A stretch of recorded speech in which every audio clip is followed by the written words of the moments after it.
기존에는 이제 엑스레이로 수술 전에 계획을 했는데요. 로봇 수술을 사용하게 되면 이제 3차원 3D CT를 이용해서 보다 정밀하게 수술 전 계획을 세우게 되고요.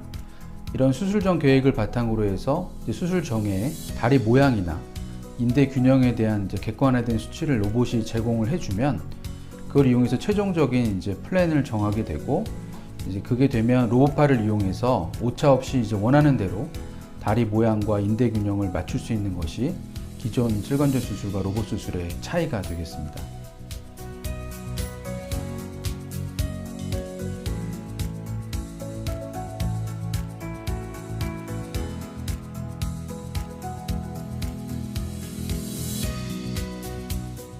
무릎 수술에서는 이제 1도 1mm를 잘 조절해서 정확한 다리 모양과 이제 인대 균형을 맞추는 것이 굉장히 중요합니다. 이를 통해서 이제 환자의 만족도를 높이고 재수술률을 낮추는 게 되는데요.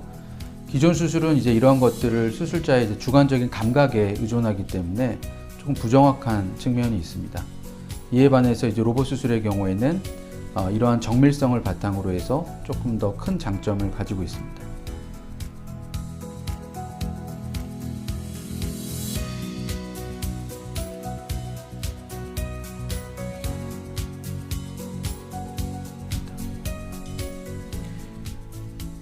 어, 3차원 CT를 찍게 되면 이제 환자의 무릎과 동일한 3D 모델을 만들 수가 있는데요. 이를 이용해서 이제 환자의 해부학적 특성, 즉 대퇴골과 경골의 관절물 모양은 어떤지, 또 축은 어떻게 되어 있는지를 정확하게 파악할 수 있고, 이를 통해서 수술 전에 이제 가상의 수술을 미리 진행을 해볼 수가 있게 됩니다. 쉽게 이야기하면 이렇게 뼈를 절단했을 때는 이런 모양이 되고, 또 저렇게 절단했을 때는 저런 모양이 된다는 걸 미리 알게 되고요. 또 어느 정도 관절 간격이 확보되는지도 미리 예상할 수 있게 되기 때문에 수술이 굉장히 편하게 진행되게 됩니다.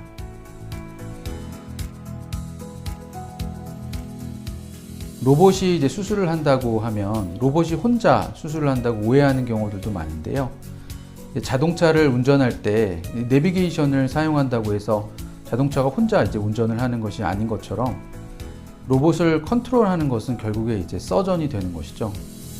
그래서 로봇과 함께 협업을 해서 원하는 정렬 또 관절 간격이 나오게 되고요. 그게 현실화되면 이제 로봇팔을 잡고 이제 서전이 로봇과 함께 뼈를 절단하면서 이제 수술이 마무리되게 됩니다. 기본적으로 이제 정확한 수술이 가능하다는 점에서는 모든 환자에게 도움이 되지만, 나이가 비교적 젊어서 인공관절을 조금 더 오래 사용해야 될 필요가 있는 그런 환자에서 호주 데이터를 보게 되면 로봇 수술이 기존 수술에 비해서 조금 더 생존율이 높은 것으로 되어 있어서 좀 추천을 하게 되고요. 또 무릎뼈 주변의 변형이 심해서 이제 기존 방법으로는 원하는 정렬을 얻기 어려운 환자나 또 무릎 주변 뼈에 금속판 등의 이제 금속물을 가지고 있는 경우에 특히 도움이 됩니다.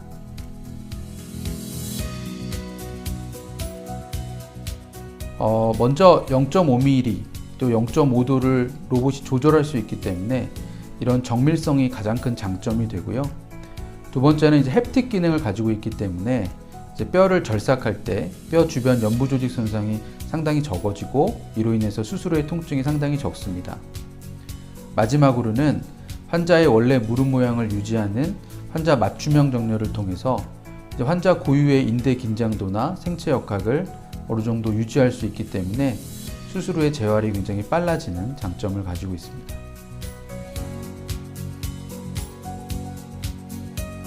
(1도 1mm를) 타겟으로 하는 인공관절 수술에서는 로봇의 정밀성이 오차를 상당히 줄일 수 있기 때문에 큰 장점이 있습니다.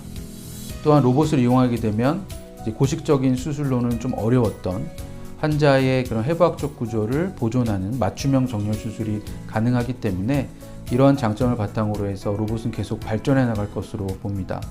특히 현재 AI 기술이 굉장히 좀 발달되고 있기 때문에 이와 결합돼서 실제 이제 로봇 크기는 점점 작아지게 될 거고, 로봇 수술 과정은 더 심플해지고, 그리고 그러면서도 조금 더 정밀해지는 방향으로 계속 진화해 나갈 것으로 기대하고 있습니다.